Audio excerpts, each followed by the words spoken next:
I used to be afraid of you, but I don't think I am anymore. There's nothing to fear except God. For me, God is a disease. It's the things that make you look at what you thought you saw in a different light. The hole in the Pentagon being too small for a plane. The lawn isn't mussed up. The government's not showing the plane hitting when many cameras photographed it. There's nothing to fear except God. God. God. Oh, if you already know the answers to your questions, then why ask? It's too big. Back and to the left. Back and to the left. Back and to the left. Back and to the left. Back and to the left. Back and to the left. Hello, everybody. This is Zach with Austin for Half of God's Space podcast. Inshallah, God bless. God bless the Jewish God, the Hindu God, the Muslim God. We believe in all gods at the same time here at Half of God's Space podcast. I know a lot of people tuning in are thinking, man, why is this called a Half of God's Space podcast? You know why? It's because our podcast is half of God's face. The other half is all the religions of the world combined, and we're our own thing. Anyway, Austin, how's it going? It's good. Yeah, lazy Tuesday. Saw the Shrouds yesterday. Had to drive. I do you remember when I told you I'm like, there's one like 20 miles from me. Yeah. Yeah, that one wasn't playing anymore, so I had to drive like an hour to Cleveland for like 11:51. 11:50 a.m. Yeah. Oh, okay. Okay. Well, if it's like your off day, that's annoying, but that's not super crazy. But that's still epic. Yeah, no, I mean it was definitely worth it. So No, I was thinking about that in the run up to this episode because we were kind of just debating what we were going to end up recording this week for a couple of different reasons. And I had seen the trailer and I was just like, and I obviously love Cronenberg. And it's interesting just in the context of our podcast, the fact that, our title is from Possession. I mean, Possession really has a lot of Cronenberg vibe as well. So it kind of is right in stride, even though I wouldn't call myself, the number one fan of body horror as a genre. There are people that I'm friends with that are way more knowledgeable about the genre. And I got into Cronenberg with like A History of Violence and Eastern Promises. So I've always been into like 2000s, 21st century Cronenberg, but he's such a great director.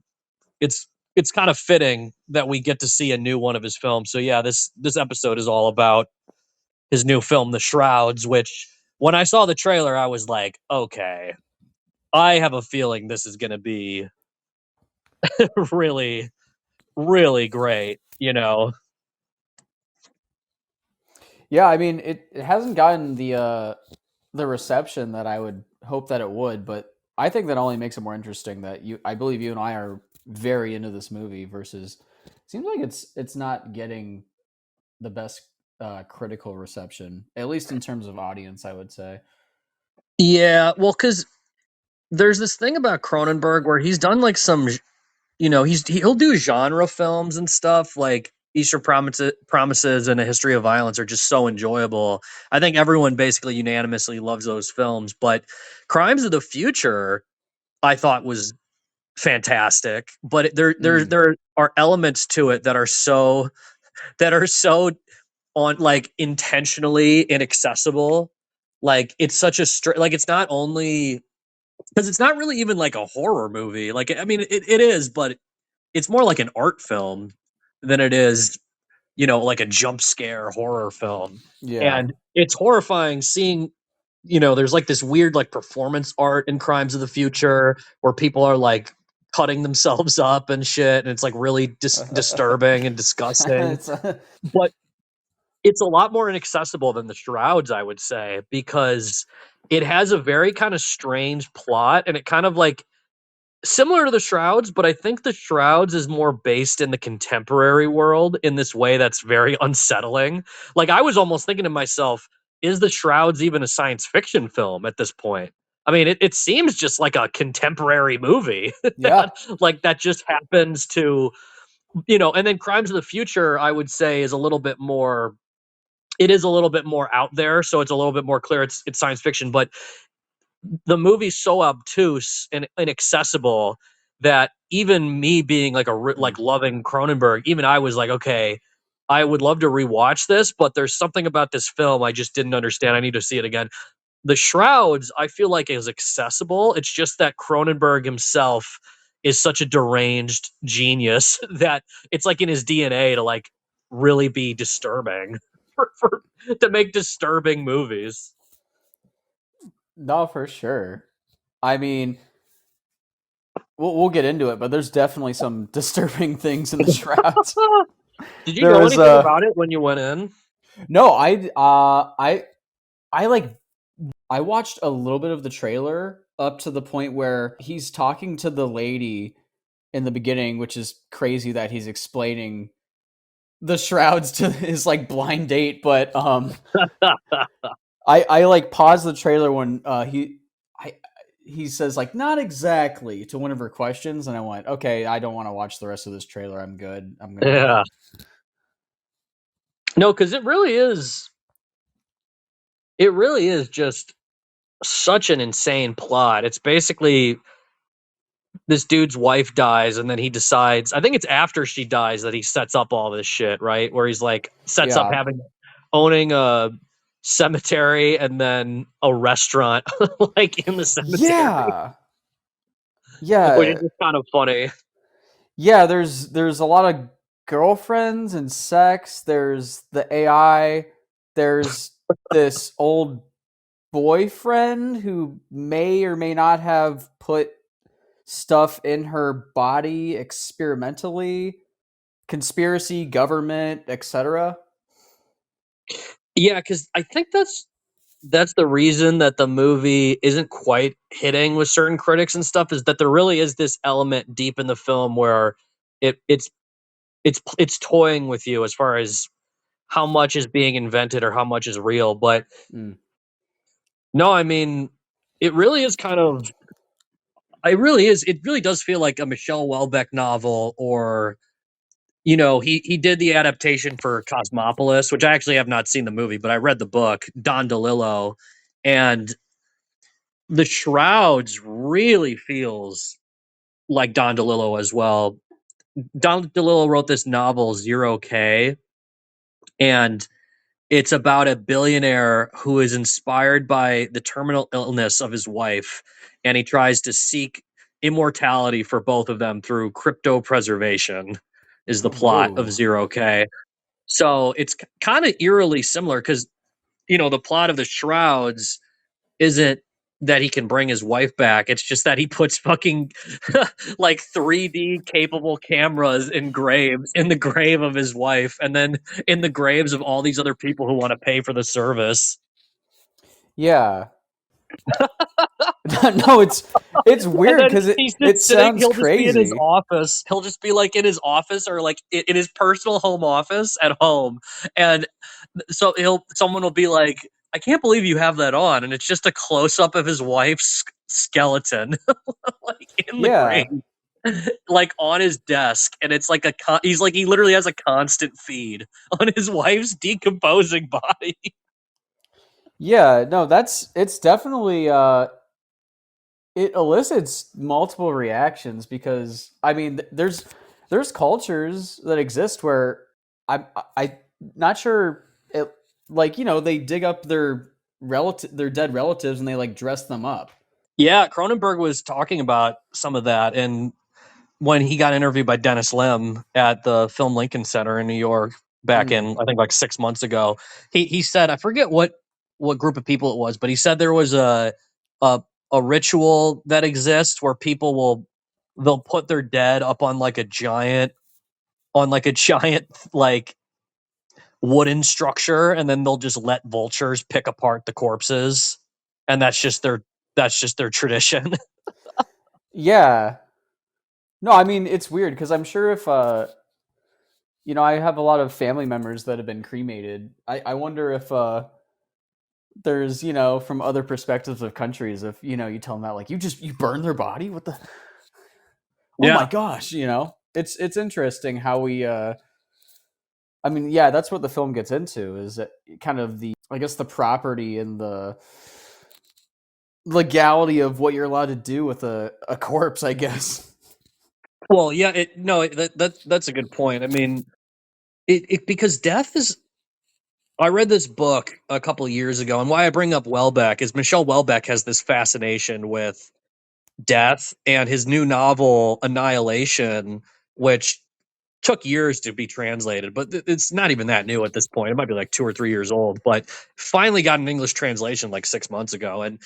literally, there are like these weird faceless hackers that are like global terrorists in the book, and Oh, the that's main. very relevant. Yeah, for sure. Yeah, exactly. To like kind of what I'm saying, because that's kind of what happens in the Shrouds is that there ends up being these weird, because it's kind of like I'm saying about the contemporary world. I know I'm kind of like bouncing around. We'll probably bounce back to like death, but in regards to like technology and stuff, it's so interesting to me that there's just so many faceless, endlessly terrifying possibilities for this type of forensic like analysis. Like you're just saying to people, hey, here's this service, you can pay us to have your loved ones here, and you can like access a 24-hour feed of their decomposing skeleton. But then the question is, what if China has some kind of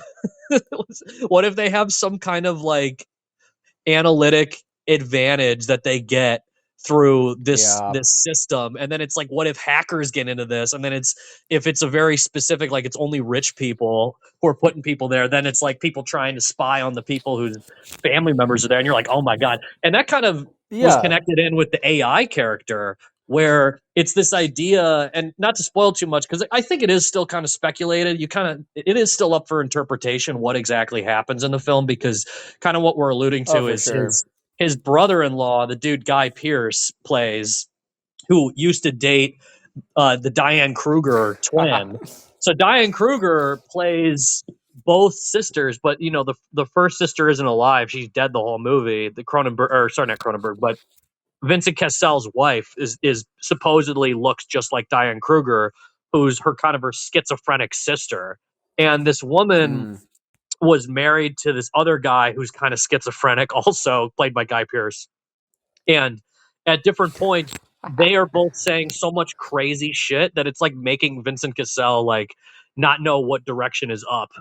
And I thought it was really clever when it gets all the way to this point. It's because there's and then there's this crazy AI bitch that her name's like Honey, Yeah, but he's always telling Honey to do things for him and stuff. And it it the movie ends up raising this question on if Honey is actually just like someone on the other end, is just, it's not even a real AI. It's like someone pretending to be to be the avatar. And it's like this. It's almost as if because Cronenberg, his wife died. That's like the whole reason for this movie. yeah. I mean, I was watching it, and my first thought was, Vincent Cassell looks like David Cronenberg, and then after the movie, I was like, I have to watch an interview, because I found out. My first thought was, did David Cronenberg's wife actually pass away? And then I found out that was true. So I looked up a interview with him, and he's wearing in the interview like the white shoes and everything. And I was like, oh shit, this is very personal. No, because he kind of dodged that a little bit, where when he said that the production of the movie kind of required certain types of nationalities of people in it, as far as like, I think he might have shot it in Canada or something. Yeah, well, And there's Ontario license plates. okay, I think when he goes to the sister-in-law's house when she's grooming right. the dog. No, because he dodged that question of like, he didn't exactly dodge it. He was like, yeah, I know Vincent Cassell looks like me. It pretty much is me. But at the same time, he's like, no, well, Vincent Cassell wasn't even the first choice. I think he said he had a bunch of Oh, different, he had a bunch of options, but the production was like, we need like kind of like a guy who's like originally a French speaker is what we want, like on the production end as far as what they Interesting. in the casting. And then Diane Kruger is another international kind of name, but it really is kind of this Wizard of Oz thing with the AI thing. But it really is like Cronenberg Yeah. went through all this, I'm sure just devastation of losing his wife, and then he has to do that in the contemporary world where you're already, and he talked about that in the interview too, and that's in a lot of the film is, can you trust doctors and medical Oh science, God. like on this level of, are they doing secret experiments on your loved one, or are they giving them medication that isn't proven, Let me or guess. He was Chinese. We'll get into that more, but that made wait, me when did laugh. that quote come up again? That's Guy Pearce at the end when he's talking about seemingly, when he's trying to basically have the doctor be a surrogate for information with regarding the like extra bones that are growing kind of in her body. Oh yeah. But it turns out that Chinese doctor might also be a hacker, which is interesting because I was watching I was doom scrolling, the kids call it on TikTok or whatever the hell, and Oh god. there's this thing called the career ladder where you step up on a ladder and this guy in less than 2 minutes tries to guess your job. And this guy didn't guess his job, but this dude, he was a hacker, like professionally. And I saw that like a day or two before the film. And then obviously, you think of the film as like there's a way to be interpreted that it's too fantastical. These things are just too big, but Mhm. it really doesn't seem that far fetched. Yeah. No, that is true. Well, there's like subtle things, when he has that Tesla, and Yeah. I'm pretty sure when he's leaving his parking garage, it's driving for him, or I'm pretty sure Right. he's ordering like DoorDash for Guy Pearce.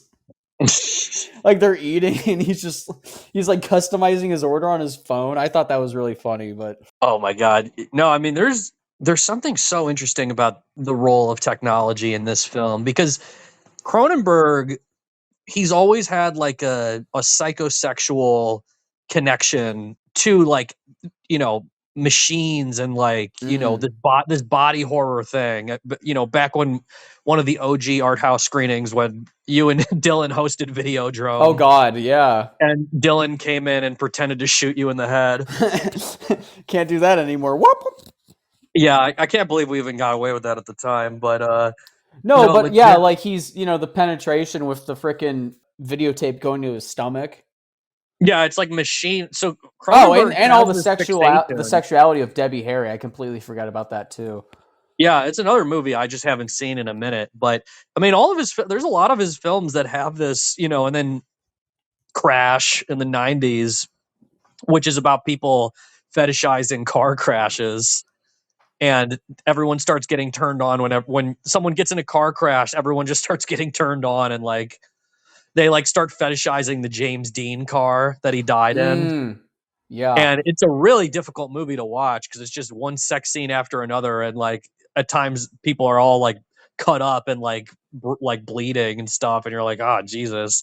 But this movie really had, I mean, there's something about Vincent Cassel's performance that I appreciated, where it's obviously emotional, like there's obviously an emotional context, but he's trying to like distance himself, like he kind of explains it being like, yeah, what if she wasn't? What if you didn't know her?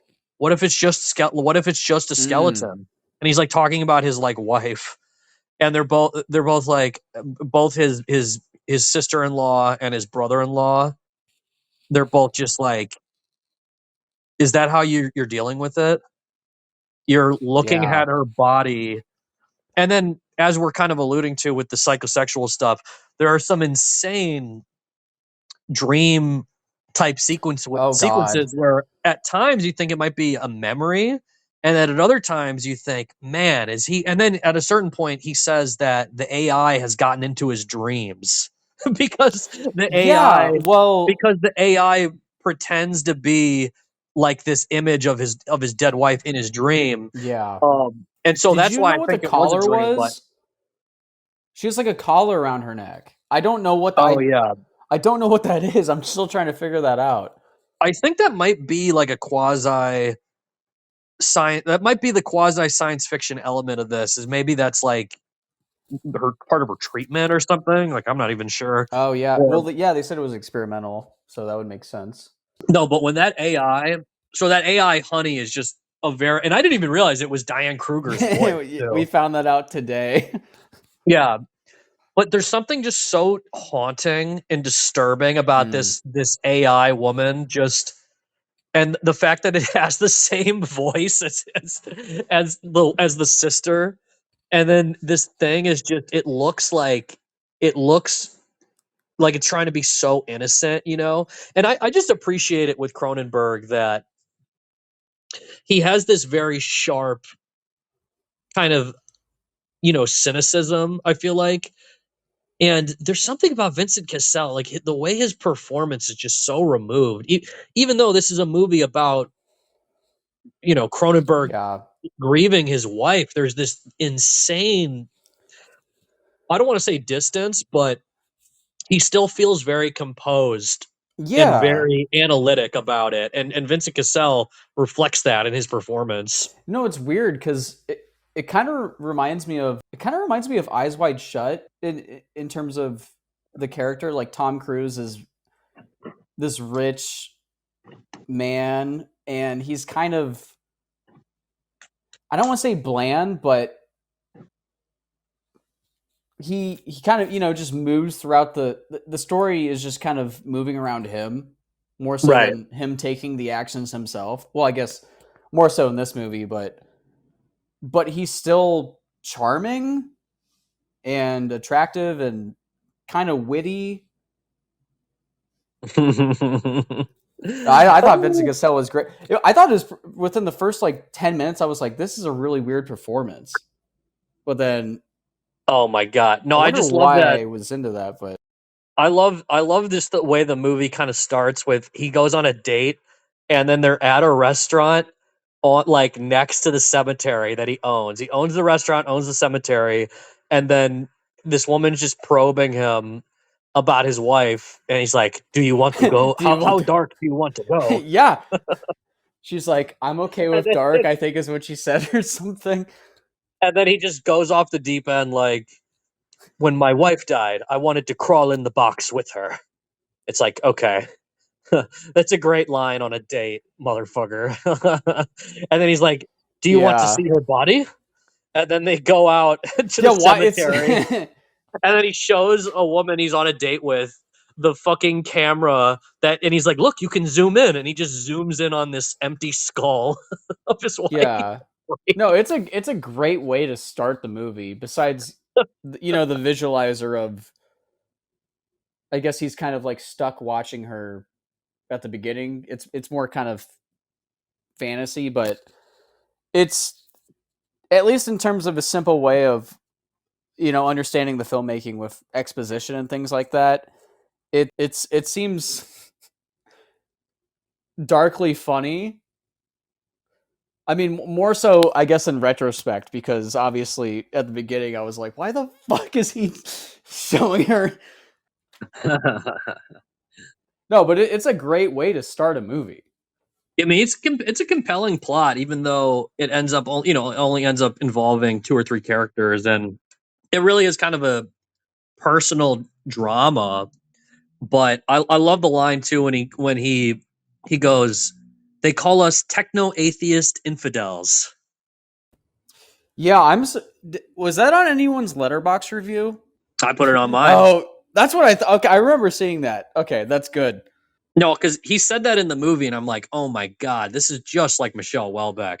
Because what happens in a Welbeck novel, and he'll have books that are set like in the near future. It'll be a book that's set like 5 years from now, and he'll have like a he's a French writer, so he'll have a presidential election in France, and he'll kind of just have different.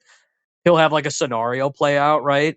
But he always does this thing where you'll have a character meet another character and a character will be like kind of larger than life, like whether it be a politician explaining to him one character to another in a Welbeck novel explaining politics will happen, or it'll be like one of his science fiction books where someone will go on a very sharp and kind of witty monologue explaining their business or something, and they'll have a line like that where they'll go, they call us techno atheist infinite, like they'll explain they won't just explain like what their business is, they'll say how contemporary people in the novel have reacted to their business, and it kind of, or maybe something they're passionate about or something, or but it'll make this comment about contemporary society where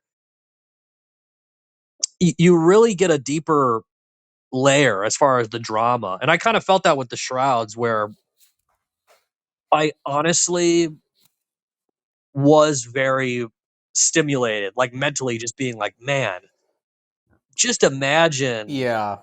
the context of this. Because like we were kind of alluding to as far as how humans perceive death, there's been a real shift in the last couple hundred years. I mean, when people used to die in like the 19th century, and this is kind of a setting for a lot of the great 19th century novels, and this is why this is a motif, because it actually happened. This is actually how people used to die. Someone would know they're going to die, and which is already a mystery in itself. You know, nowadays everyone kind of just dies by surprise. No one is supposed to know when they're going to die, but in other eras of humankind, people just seem to know. Like they'd be like, yeah, I'm near the end, and they'd gather up their family and everyone would kind of be there with them, and then everyone would see them have their last moments.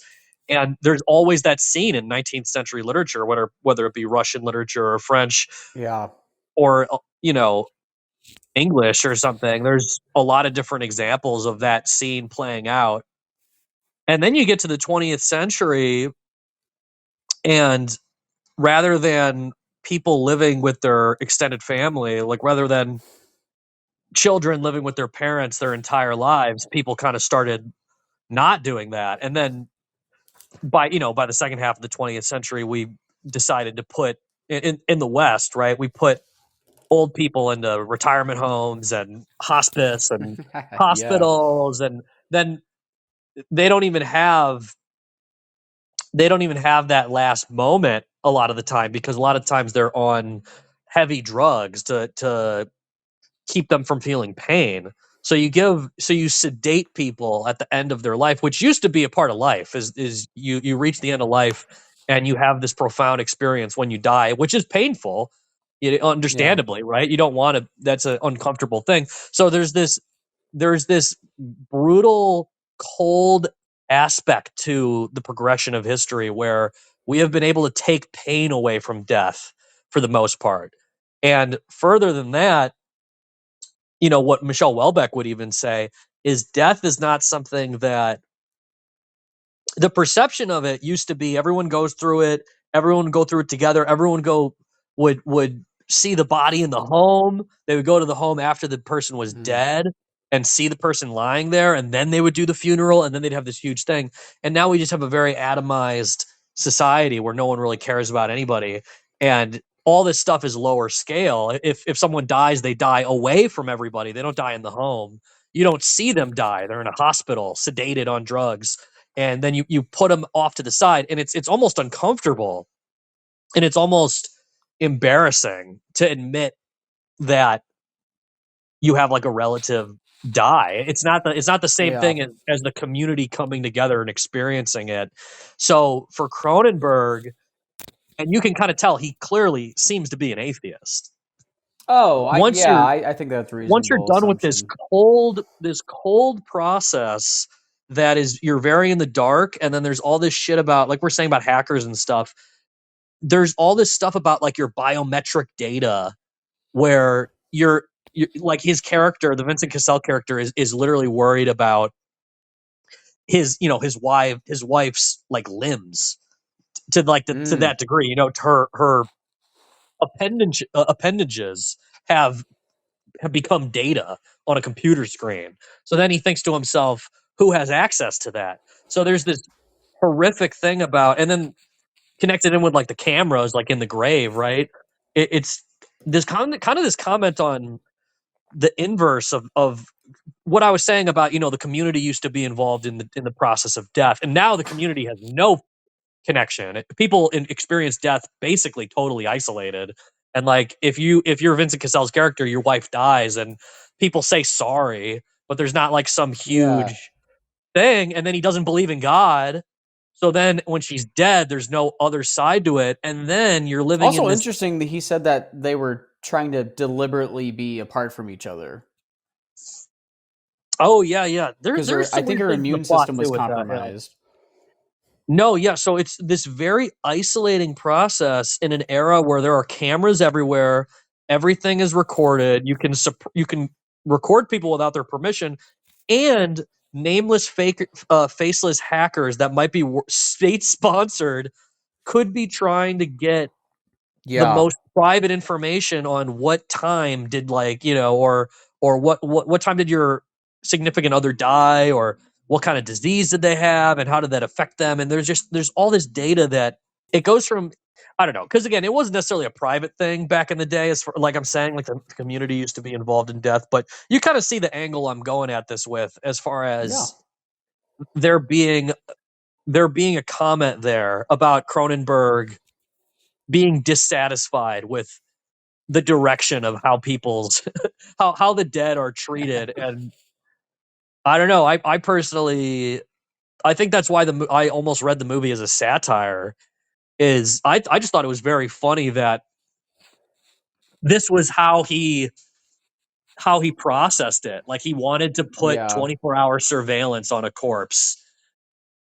I fucking love that one doctor, or like her dentist, who's like, yeah, I can send you a PDF of your wife's dental records if you want.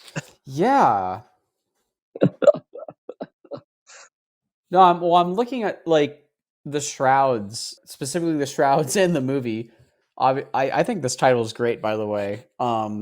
But they're lighting up, just kind of like completely consuming the psyche of the people left alive. Right. Because I mean, when you die, you're basically leaving everyone. Everybody is going to be thinking about you. So it's really no stretch to just write these characters that, as many as you want, that were also, her name's Rebecca, you know, new Rebecca, whether that was romantically or through family. Mhm. But I was I was interested to get into kind of the, you know, the sex of this movie. Dude, I am, because I I feel really conflicted because what's her sister's name that is the one that is alive? I already forgot. I'm so bad with character names. Let me look. It was Becca was the what I was going to say was you know, it does seem like there is definitely a sexual tension with with them. And obviously Vincent Cassel's character Karsh is, I think he hooks up with, you know, obviously his dead wife in his dreams, and then her Yeah, there are sister. these sequences where he's with his wife, and then she gets like her left tit cut off, and it's like sewn Yeah, up, and it looks horrific. And then like I think her left arm, and then she's right. she's in bed with him, and you're watching the scene, being like, is this a memory or is this a dream? But it's Yeah. very very Cronenberg, like nightmarish to watch. What I was going to get at is I feel conflicted because I was very, I hate to I hate to use the phrase turned on, but I found, you know, the sex scene with Rebecca's sister to be very beautiful, Right. because it's weird because he really is, like, in a way, making love to his dead wife. I remember, you know, she says like, "My breasts were bigger than hers," Yeah, that was a wild line. and I know it kind of harked back to Crash. You know, people getting turned on by these, I guess, macabre things.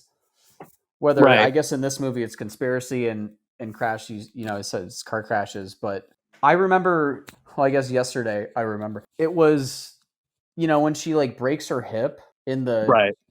I guess we can say for the sake of it, the dream sequence, but there was only 4 to 5 people in my screening, I would say, and you could hear somebody go, "Oh," when her hip broke.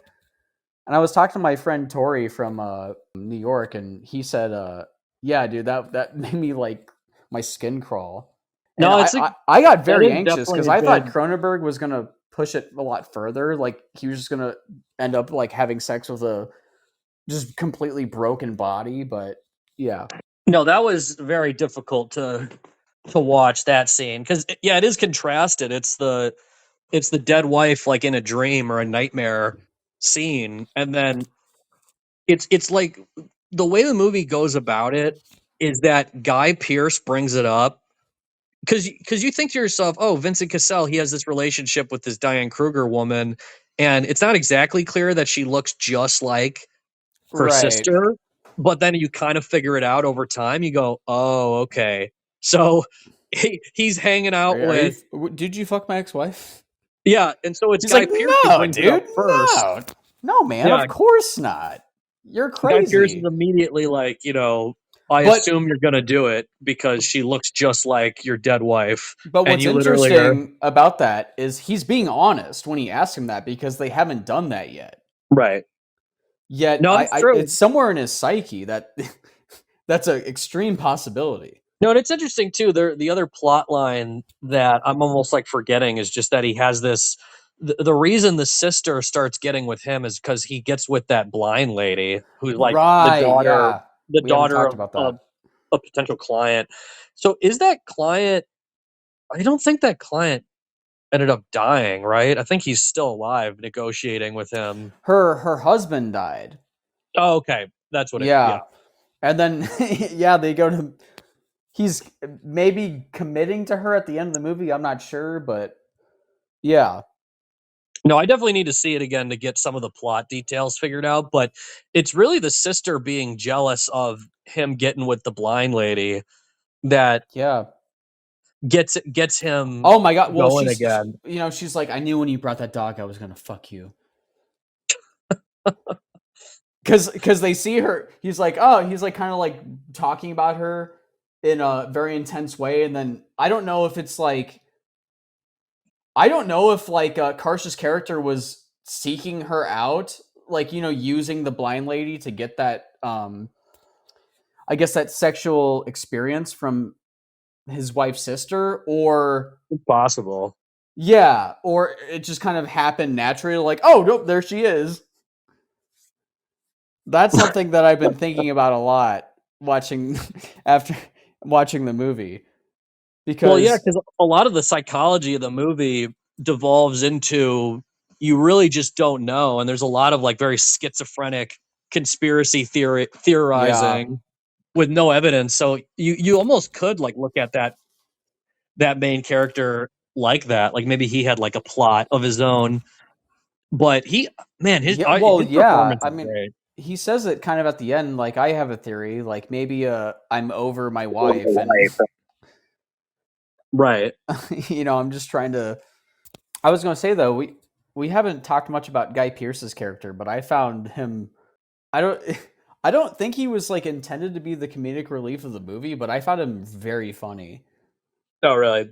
Well, I guess a lot of it had to do with I haven't seen too many Guy Pearce's performances, but I mean, obviously the last one I saw was The Brutalist, and then I saw this, and I was just like, oh my god, because he's such a I don't want to say dork, but Yeah, I think he's heating up though. I don't even remember yeah. other Well, I mean performances off the top of my head, but I just Brutalist thought and the about Shrouds back to back is pretty amazing. the fucking the scenes that are like Vincent Cassell is watching on a phone. Yeah. And the scene when Maury shows up to her house and he's kind of like, he's just like, oh, he's like, is that a threat? He's like, yeah. You know, that scene to me was like awkwardly funny because he's just so inept, really, but yet he still was able to frickin' maybe get these people to break down the graves and stuff, you know what I mean? Well, yeah, I mean that's the ultimate question, like in the film. But I think the brother-in-law is kind of his tech guy. It sounded like he helped him set Right. up the cemetery in the first place. It's what it sounded like, and then the cameras and stuff, and then he helped Yeah. set up the AI for him too. The honey character who is And kind that's of like yeah. psychologically fucking with him. So you're Well, you're that's kind of also questioning in weird. the movie. It's also weird that, when he's like, "Oh, these guys helped you make this?" And I took that as a sign of, watching initially as jealousy, but that might lean more into, if you watch it again, the conspiracy aspect, Mhm. that he's aware of the other people that are helping him with his designs and stuff. But oh no, you were saying about the honey stuff. Wait, what was the line you just said? Of you were quoting the brother-in-law. Well, when we first kind of introduce him, he seems very jealous of the fact that other people have been helping him. I guess with advancements in his technology for the Oh, shrouds and okay. the grave tech. No, that's He probably seems like true. very like insecure and awkward and jealous about it. But I don't know if you know specifically with him at the ending when he's at like that river thing, Right. how that Well, ties into that. no, that's like definitely a huge jump.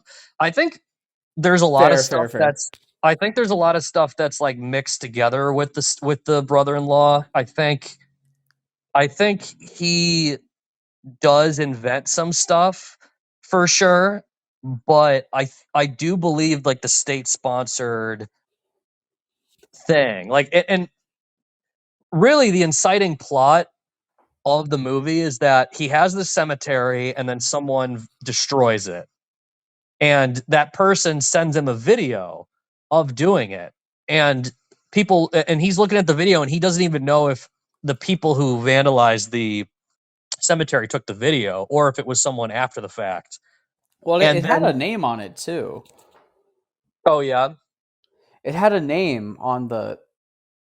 It had a name on the contact list, Hmm. and then it had like assigned the initials of that contact name. I forget, but I thought that was interesting because I don't think that was addressed at least directly. Right. And so then the question becomes, did they vandalize randomly or did they target specific graves? And then the movie ends up saying, yeah. And I think it was those weird, like, bumps that he discovers, like, on his wife's skeleton that he ends up talking to the doctor about. And he kind of gets fixated on is like, what is this? There's something growing on my wife's skeleton in the grave. And I think the hackers, the people that fucked up the cemetery and they also locked him out of the system. Those people, I'm pretty sure the movie says that they were specifically breaking into the graves that had those growths on the bones, which Right. that's a whole other thing. Like, I really think there's a level to the movie of unknown where I don't think it's necessarily an unreliable narrator because you do see these dream sequences from the main character, and he's literally the two people he hangs out with are like full on schizophrenics. So the sense of reality is so distorted, but it's in such a particular it's such a high level, it's such a specific type of person that has their body buried in his cemetery that it actually does invite intelligence. Like it doesn't invite state sponsors having an interest in what he's doing for various reasons because he has important clients. Yeah, they're But trying. Well, they're trying to upgrade it to 8K. I haven't heard. I don't know about you. I haven't heard of 8K. I don't know. It probably exists, sure, but just that seems so interesting. 8K, just to look at a fucking body. No, but yeah, you were going to say something a second ago too, I think, right? Oh no, I was just kind of fascinated with Guy Pearce's character, but Because yeah, at a certain point, he has that crazy scene where he starts yes, explaining all this insane shit, and then yes, Diane Kruger immediately is like, "Oh no, he's just lying," yes. and you're like, "God damn it, what the fuck is going on?" And His fingers were cut off. She's like, he's done that as like a party trick, dude. Like, oh, you never saw his finger was cut off? never saw that, and I didn't. I don't, No, that was really funny. And again, I think that's one of the reasons people aren't immediately saying this is like a masterpiece. Which, I mean, I just think the perspective of it. I think the relationship it has with death, and then like yeah. I'm saying with Michelle Welbeck, I mean, there's this trait in Welbeck novels called the walking ghost phase. And it's this idea that the Mm, main character of his novels will experience, like, all types of stuff. And then sometimes, like, the loss of a loved one or like a bad breakup or something. And then they'll just gradually become isolated from society. And then they just, like, die. And in the Shrouds, the way that Vincent Cassel, the way we find him, and then the way he's kind of like, yeah, I haven't had sex with anyone since like my wife died. he Like, has a I Japanese or I apologize, Japanese or Chinese room yeah, no, for yeah, his. he decides to just remodel his whole house like as a Japanese thing, just so he can like do something new. So he's very just Yeah. disconnected from any sense of who he even is, and he doesn't believe in God. So it's like his wife is just in a box in the ground that he can monitor. And he's also, like I'm saying with this Welbeck connection, he's also just truly disconnected from humanity in this way that is almost like the Mm, hollowing out of his soul. And it's interesting because it has I feel like I'm forgetting something that I'm like forgetting like exactly like what happens like in a certain context. I remember the ending. I'm forgetting what happened to Becca, or not Becca, the sister, because I'm pretty sure the movie, spoiler alert, I mean 50 minutes in, but I'm pretty sure it ends with him deciding to go be buried. He wants to go with the blind lady, and he wants to go be buried like in another country, right? yeah, Budapest. Um, Right. And that's not his cemetery. That's like a different thing. Or is that he's it's opening up a new cemetery? well, Grave Tech is kind of investing there, so Right. well, people are trying to No, invest in. Yeah, what it is that this, like we're kind of talking about with this conspiracy thing, he starts to think that his wife had an affair with the doctor or something. And right.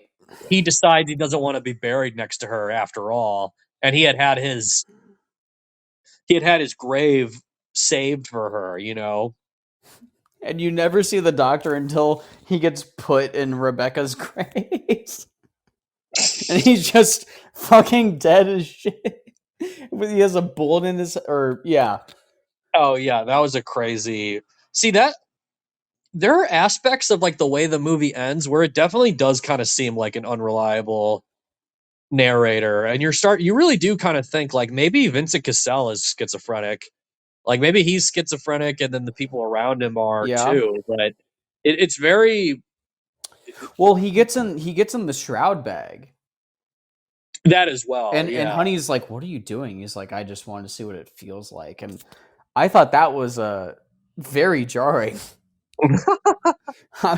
But in a way, I found it, like kind of sympathetic too. no, I mean there it's crazy because he gets into that bag and then he just sees himself decomposing, and there's something about, does he say something about that it's comforting seeing his wife decompose? Yeah. He says that to Guy Pearce, like, "Oh, you don't find it comforting?" like there's something about it where he's almost like it's like he doesn't believe in the soul. Like he doesn't have like a Yeah. spiritual co- like conception of where his wife is now. And he has this weird thing of just her body, like her bones. It's like, yeah, well, Mm-hmm. I know where her bones are. I can always monitor her bones. So then it becomes distressing to him when because again, it's like you wouldn't even know if something's growing on your dead wife's Yeah. body unless you had fucking cameras on them. No, I And mean, then you're if you're you're obsessed with the discovering a conspiracy that you would never yeah, have like if you discovered. are obsessed with the flesh, it is kind of you have to protect it, and you have to be this a guy with who's very rich and has all this money because if that is your prerogative, the idea of the bones leaving you, leaving your access, is terrifying. Yeah, it's almost like the only thing he has is the physical realm. So he's just like Mm.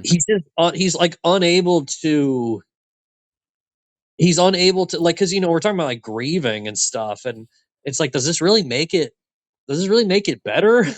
And he seems to think that, but then at the same time it does feel like this him being kind of removed from Yeah.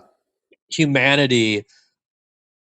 It does feel like he's kind of a lost cause in that way. But I was going to bring up there's this great Errol Morris series called Wormwood, which is on Netflix, and it's the best thing he's ever made. Unbelievable film about this guy who died mysteriously in the 50s, Frank Olson, who was a notorious strange death. And then over the years, his death kept getting like revised as to what happened. And so it's about Frank Olson's son being obsessed with his Mm. father's death. And over the years, discovering more and more things about it involving, you know, maybe the CIA covertly gave him acid and he went crazy and he committed suicide because he was on acid. That's what they told him in the 70s. And then 20, 30 years later, he he unburies his father's body. Oh God. And so Errol Morris at one point in Wormwood goes, "You dug up your father's grave." Like in answer to this guy Eric Olson, the son of Frank Olson, saying, "Yeah, I think I'm a little I couldn't really get over it," or something like that. And Errol Morris is like, "You dug up your father's grave. You're so obsessed with this, like it's ruining your entire life." The fact that, but what's crazy about Wormwood is he keeps making vital discoveries, which rewrite the narrative. Like he finds out that the autopsy that he had always known of how his dad died was just completely false. Like he like looked at the Oh. body and they just got a different autopsy and were like, "Yeah, we were lied to about how he died." Mm. It's fucking crazy, bro. It's one of the best documentaries ever made, Wormwood. Mm. But it kind of reminded me of this movie where I'm like, Yeah. you can get new information by Mm. hyper analyzing your loved one's corpse. But Yeah. if you're talking about this idea of grieving, and then you're talking about this idea of Yeah. grieving in a technological society that isolates people when they're sick and then has them die sedated on drugs and then they get buried quietly or cremated or something and then no one believes in God, you're kind of just like, okay, well, the Mm. people who are left in a system that is just completely cold and ruthless, the people that are left are just hollowed out cut like husks of human beings that Yeah. really just have no like emotions. Like they really just have just no frame of reference for like what is life supposed to even be. And then of course he didn't have kids with this woman either, so Mm. it's just devastating. But it's devastating in a way that's not melodramatic. I mean, people could make a movie about death and it's just constantly people crying. And I mean, it's a very like it's a very No, that's austere. great about the performance is Yeah. he gets into like his wife's passing and her corpse often, and he seems emotional about it, but he's not like you know.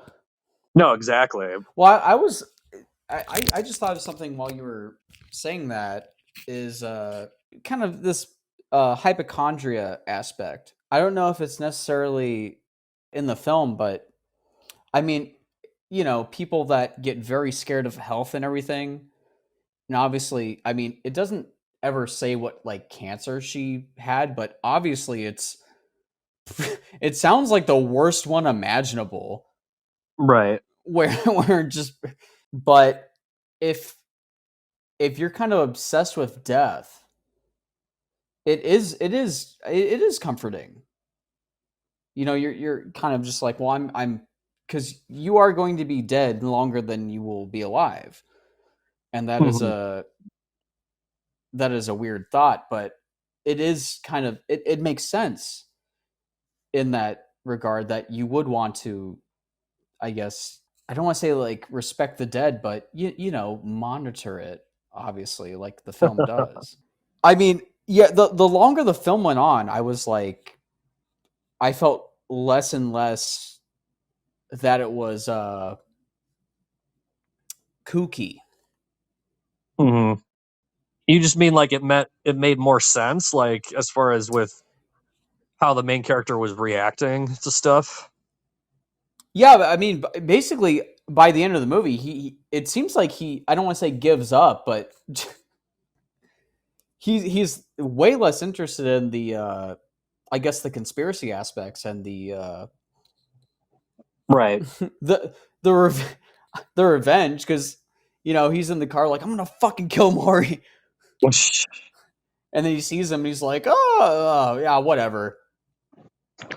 No, because it definitely is good progress that he just decided not to get buried next to his wife is probably in the direction of moving in a good direction. But Well, that's a very interesting conclusion. Just even without the film, in terms of the script, is that he's so obsessed with it, and yet he decides at the by the end of the film that he's okay with that. right. Oh, it's interesting because no, I don't think the conclusion of our conversation is going to reach the conclusion that the movie leaves this character in a good place. I think overall, kind of the overarching theme that we're talking about regarding death and stuff is, and then the shroud. It's just such a looming image, and then those costumes that are just hanging are just so ominous. They're so ominous, but Yeah, they're ghosts. yeah, there really isn't. It's really a movie that is you're watching it and you kind of have to assume that there's not going to be like a resolution because Yeah. the plot in itself isn't really going anywhere because the central issue is that this guy is devastated over his wife dying, which in itself is not a plot for a movie. You know what I Yeah. mean? It's like a very it's you can do it if you're a genius artist. You can make a work of art about anything.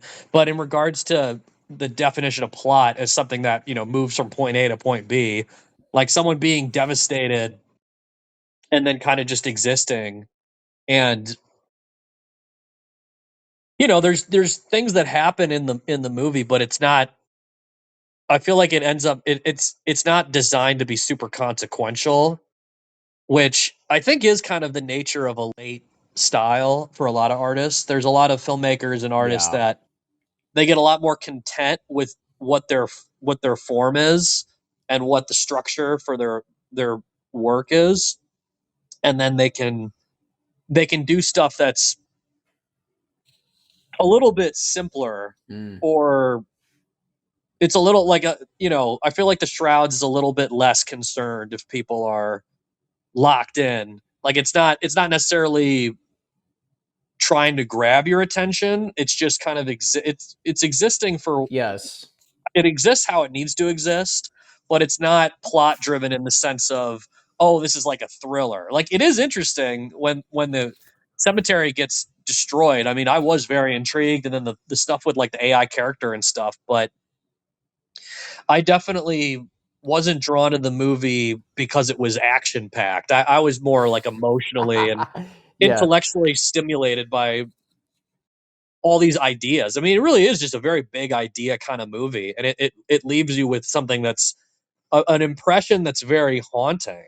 And like he asked her at the beginning of the movie, it about darkness and stuff. I mean, it is a dark movie. Like as we're talking about it, I mean, I didn't come out of it necessarily feeling, because I see a great movie and I feel happy. I feel excited is my reaction when I see something great. I was very moved by it. I thought it was a very beautiful film, but no, I mean, I think it's just the mastery that Cronenberg has as a filmmaker and how good he is as a writer, like kind of just setting all this up.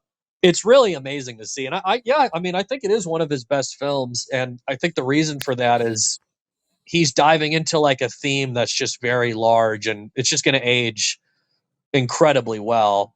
And Oh well, I mean, yeah, you're right. I mean, fucking imagining seeing this in 50 years. no, I mean, because I'm freaking looking. I have the computer up right now, and I have all the Shroud stuff for the sake of the. And I see a little AI guy at the bottom corner.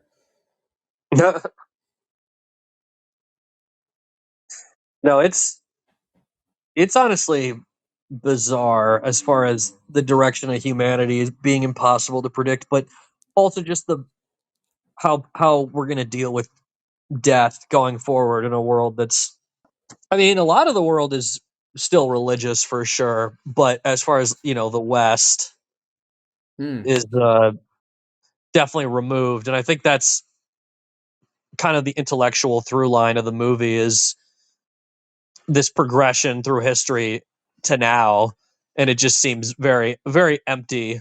But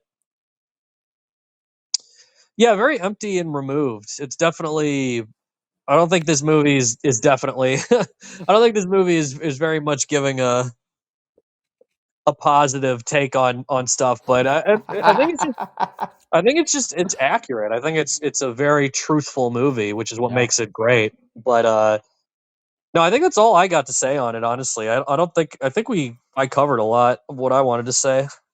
Yeah. The only thing I should say is, do you remember the scene when Karsh and his wife's sister are exchanging conspiracy theories about towards the end of the movie with Right. This is after the brother-in-law for sure.